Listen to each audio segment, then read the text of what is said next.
1 month ago, I bought this Ibanez Jiva Jr. My plan was to take it to the next level, so let me show you 5 modes to make it even better. Mode number 1, the pickups.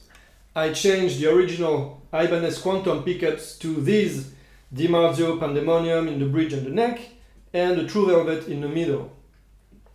They are more articulate, they have more output, more sustain, and they really take the instrument to a professional level.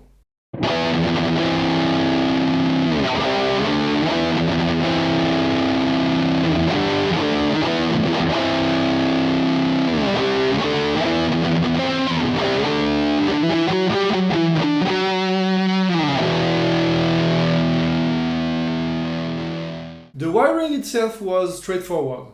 The only issue is they are sensibly higher than the original pickups found on this guitar, almost half a centimeter. So I had to carve a bit deeper the pickup cavity here and here in order to accommodate these new pickups. And since I didn't have a router and I didn't want to see a luthier, I did it by myself with a wood chisel, Dremel with a tiny routing bit, and sandpaper, and it took me a lot of time. In the end, the result was okay, and since it's under the pickups, no big deal. One thing didn't go as planned though. When I put back this pickup, I didn't account for the fact that now the thickness of the guitar had been even reduced by my transformation, and when I put back this screw, it ended up on the other side. It's unfortunate, c'est la vie. It's on the back. I will put a bit of black paint and it's okay. It's a working horse guitar. It's going to get other hits, other dings, other scratches.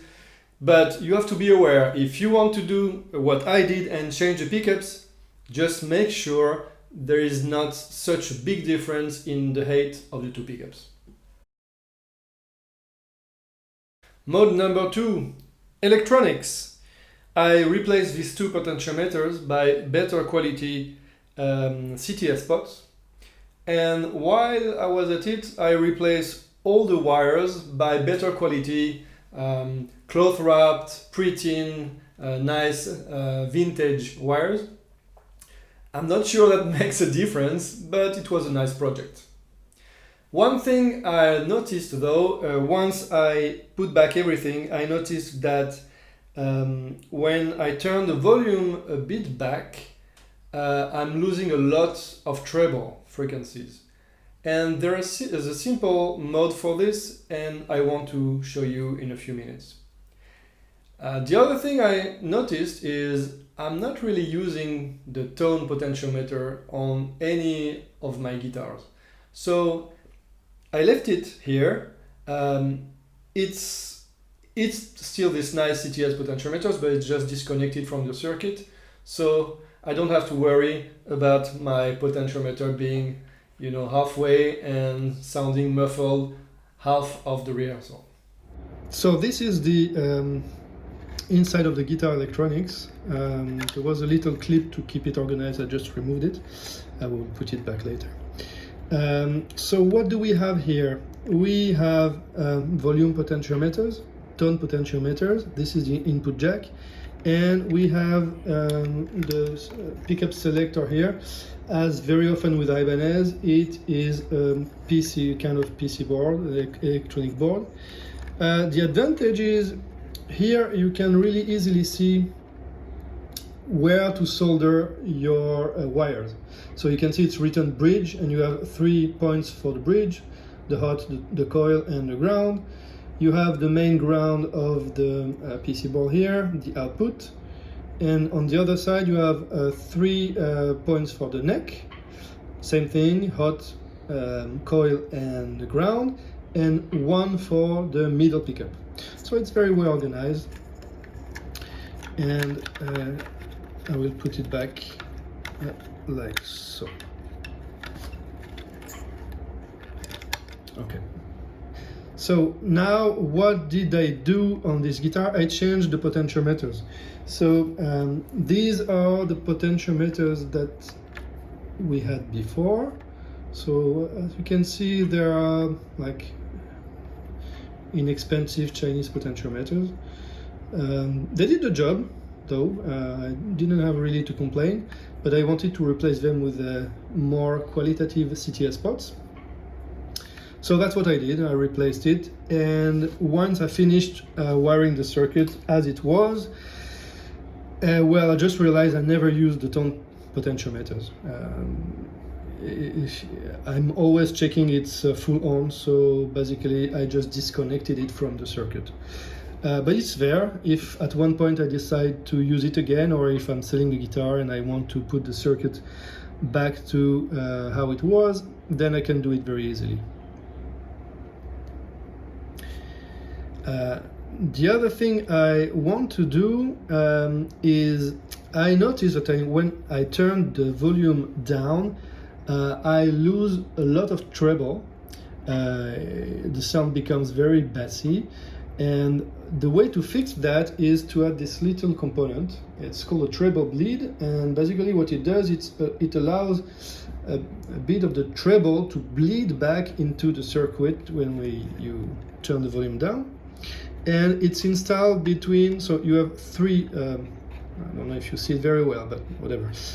You have 3 lugs on the volume potentiometers, 1 going to the selector, 1 coming from the input jack, and 1 from the ground. So basically, between the 2 first legs, not the ground, but the 2 other ones, you just solder this little resistance here, capacitor, and it should do the trick.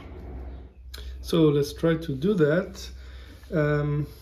I just put a bit of solder on the end of the potentiometers, cut it a bit shorter, put plastic little leggings here to avoid contact with other components.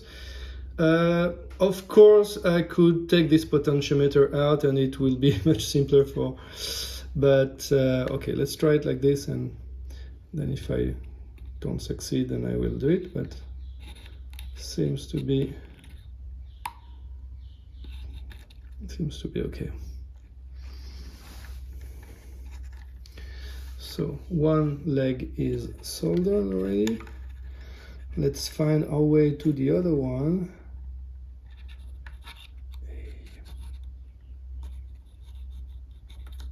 Yep.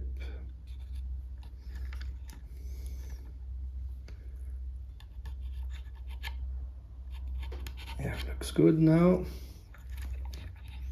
Okay, so here it is. Our little potentiometers is, so I will put it a bit against the closer to the post, so it will be organized when I put this mix back. So now let's try and see how it does, if it's working as expected, and if I lose less treble when I turn the volume down.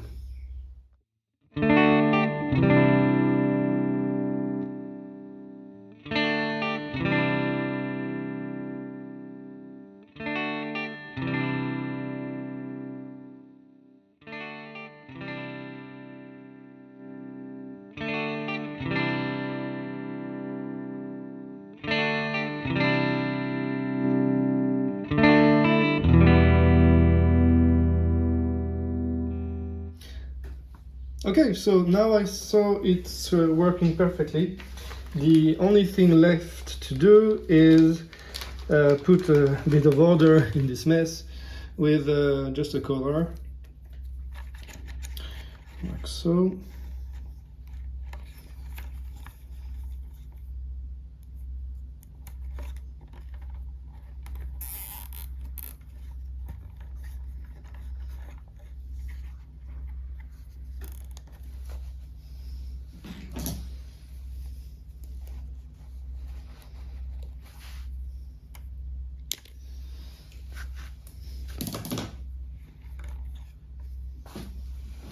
And now we can close the whole thing back. Mode number 3, I sanded down the back of the neck. Yes, let's go crazy. Basically, I removed the neck, protected the side of the fretboard, which is nice ebony fretboard, and I don't want to mess with it. And I used 600 grit sandpaper. 600 is nice. And I sanded it a bit here to get this nice satin feel, and now it's really extraordinary. The feeling was already good, now it's crazy good. You just have to keep one thing in mind. If you sand the back of the neck of your guitar, it may take the value of your instrument down dramatically, especially if it shows. In this case, there is no aesthetic difference between before and after. Just the feeling is a bit different, because originally the neck was already with this natural wood satin finish, so it doesn't make a big difference. But be aware of that if you have the idea of sanding down the neck of your glossy Les Paul or PRS Custom. Not a good idea. Mode number 4, the frets. I polished the frets again. The first time I polished them by hand with steel wool, and it was a bit better, but still a bit gritty. So this time I went with a Dremel, put a bit of polishing compound on the frets, and just pass very slowly on the frets. The result is much better. Just a caveat, don't forget, when you are passing this kind of mechanical tool on your frets, it can hit them. They feel pretty warm after just a few passes, and if you hit them too much, they could just get out of the fretboard, which is not so nice. Mode number 5, I took down the high fret. So this was the first time I did this. Basically, when I fretted the 12th fret on the high E string, it was buzzing. Why? Because the 13th fret, was a bit too high on this side, and when I was fretting the 12th fret, it was touching the 13th fret. I thought it was a good opportunity to try and fix it by myself, so I bought this tool from Stumac, and it's called a fret kisser. It looks like a fret rocker, except it's much thicker, and in the middle of each side, here, you have a kind of gritty surface. Apparently it's diamond coated, and what you can do is you can very gently take a high fret until it's back to the same level as the two other frets, which is very nice, very effective, and it's perfect if you have only one fret to fix. So what do you think of these modes? Would you do all of them, one of them? For sure, not all of them are necessary. I'm the first to tell you so. But I really wanted to adjust this guitar to my taste and my preferences, because I plan to take it to rehearsals, to gig, so I need something really reliable and adjust it to my taste. For example, it was really important that the frets would feel very comfortable, without dead spots, without buzz, without grittiness. It was important that the neck would feel very comfortable, and the addition of a treble bleed on the volume potentiometer and disconnecting the tone potentiometer are really a way to customize the sound of this guitar to my taste. I must say I'm pretty happy with the result, with a guitar that now looks fantastic, feels fantastic, sounds fantastic. I hope you like this mode, and maybe they give you inspiration to customize your guitar and take it to the next level.